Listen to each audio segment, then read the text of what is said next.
আমরা দেখেছি যে সুপারিশ উপস্থাপন করার পরে যারা জুলাই সনদ আমরা স্বাক্ষর না করার কারণে, এনসিপি জুলাই সনদ স্বাক্ষর না করার কারণে রাজনীতি থেকে হারিয়ে যাবে এমন বক্তব্য দিয়েছেন, ঠিক তারাই এখন এসে বলছেন যে ঐক্যমত্য কমিশন তারা নাকি ফাউল খেলে হাত দিয়ে গোল দিয়েছেন। অথচ বিষয়টি কিন্তু এমন হওয়ার কথা ছিল না। বিষয়টা হওয়ার কথা ছিল এটাই যে এনসিপি, বিএনপি, জামাত, ফেসিবাদ বিরোধী সকল পক্ষ, সরকার, ঐক্যমত্য কমিশন, আমরা সকলে মিলে পুরনো যে ব্যবস্থা, পুরনো যে দল, তাদেরকে আমরা গোল দেব। কিন্তু বিএনপি ওই পুরনো দলে জয়েন করে নিজেরা গোল খাওয়ার বেদনা নিয়ে এখন ঘুরছে। এটা হওয়ার কথা ছিল না। এই নতুন বাংলাদেশে আমরা সবাই মিলে নতুন করে গড়ব, এটাই আমাদের সকলের প্রত্যাশা ছিল। এই বাংলাদেশে 24-এর যখন অভ্যুত্থান হয়, সেই অভ্যুত্থানের সময়কালে মানুষের প্রত্যাশা শুধু এতটুকুই ছিল না যে হাসিনার রেজিমকে মানুষ উৎখাত করবে এবং আগেকার মতো করে দেশটা চলতে থাকবে, এতটুকু শুধু মানুষের প্রত্যাশার জায়গা ছিল না। কারণ মানুষেরা দেখে এসেছেন যে এই বাংলাদেশের সংকট যেমন নেতৃত্বের সংকট, তেমন ব্যবস্থারও সংকট। শুধুমাত্র নেতৃত্বকে পরিবর্তন করে ব্যবস্থাকে টিকিয়ে রেখে বাংলাদেশের গুণগত পরিবর্তন করা সম্ভব নয়। সে কারণে মানুষেরা সেই সময়টাতে দেশটাকে যারা চালাতেন, সেই স্বৈরাচারী শেখ হাসিনার যেমন পরিবর্তন চেয়েছে, পুরনো যে ব্যবস্থা সেটাতে তারা পরিবর্তন চেয়েছে। আমরা জুলাই সনদের মধ্য দিয়ে সেই পুরনো ব্যবস্থা থেকে পরিবর্তনের জন্য একটা জায়গা পর্যন্ত আমরা উত্তীর্ণ হতে পেরেছি। আমরা কিন্তু সবটা পুরনো ব্যবস্থার সবকিছুকে আমরা কিন্তু উৎখাত করতে পারি নাই। এটা আমাদের সকলের ব্যর্থতার জায়গা।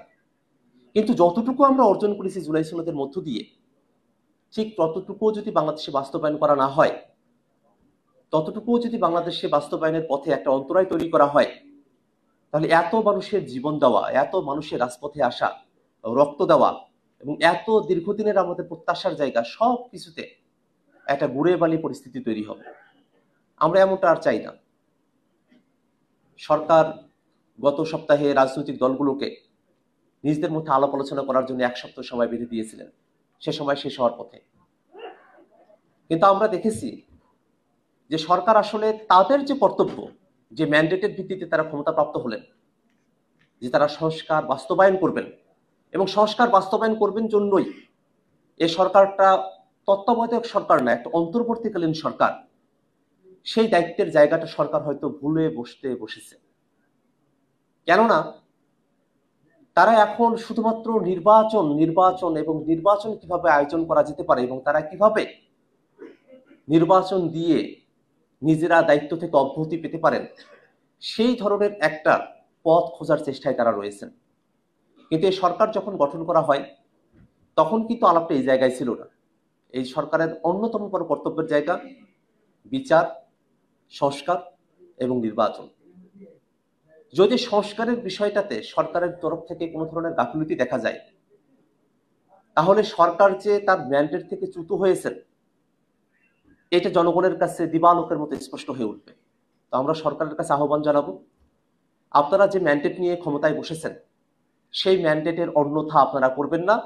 জনগণের পক্ষে থেকে জুলাই সনদ বাস্তবায়নের জন্য কার্যকর পদক্ষেপ আমরা অতি দ্রুত সময়ের মধ্যে আপনারা গ্রহণ করেছেন, সেটা আমরা দেখতে চাই। সংবিধান নিয়ে নানা ধরনের কথা হয়, কিন্তু বাস্তবতা তো এটাই যে এই বাংলাদেশে 5 আগস্টে ছাত্র জনতা যখন বিজয় অর্জন করলো, তারপরে 3 দিন এদেশে কোনো সরকারই ছিল না। কোথায় ছিল সংবিধান, কোথায় ছিল সরকার?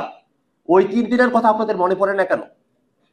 সেই 3 দিন তো কিছুই ছিল না, কিন্তু দেশের মানুষেরা তো শান্তিতে বসবাস করছিল। সেই দেশের মানুষেরাই তো আমরা এখনো আছি। কেন আমরা সেই পুরনো সংবিধানের ফাঁদে পড়ে আমাদের সমস্ত আশা আকাঙ্ক্ষাকে, পরিবর্তনের লক্ষ্যকে আমরা জলাঞ্জলি দেব? এই সংবিধানের ততটুকুই কার্যকর আছে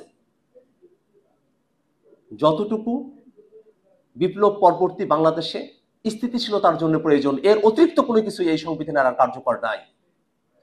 আমরা স্থিতিশীলতা চেয়েছি, ছাত্র জনতা স্থিতিশীলতা চেয়েছি বিধায় আলাপ আলোচনার মধ্য দিয়ে দেশটাকে গড়ার আমরা সিদ্ধান্ত হিসেবে এখন উপস্থাপনের নজির কেউ তৈরি করতে চান, আমরা তাদেরকে স্পষ্ট করে বলতে চাই, এই ছাত্র জনতা সব থেকে বড় স্বৈর শাসক, সব থেকে বড় ফ্যাসিস্ট হাসিনার বিরুদ্ধে তাদের গুলির বিপরীতে খালি বুক নিয়ে তারা দাঁড়িয়ে গিয়েছিলেন।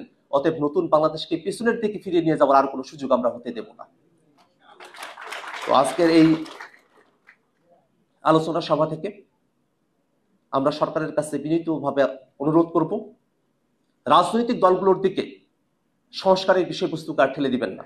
রাজনৈতিক দলগুলো আমরা আলাপ আলোচনা করেছি, ঐকমত্য কমিশন সিদ্ধান্ত গ্রহণ করেছে, সেই সিদ্ধান্ত অতি দ্রুত সময়ের মধ্যে বাস্তবায়ন করে বাংলাদেশে বর্তমানে রাজনৈতিক অঙ্গনে যে সংকটের জায়গা তৈরি হয়েছে সেই সংকট নিরসন করে বাংলাদেশের মানুষকে সামনের নির্বাচনে অংশগ্রহণের সুযোগটা তৈরি করে দিন।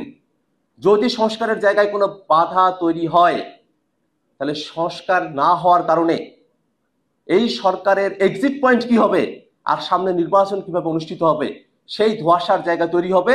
সেই ধোঁয়াশার জায়গা যেন সরকারের তরফে, সরকারের ভিতরের কোনো শক্তিও করার চেষ্টা না করেন, সে অনুরোধ রেখে আমি আমার বক্তব্য শেষ করছি।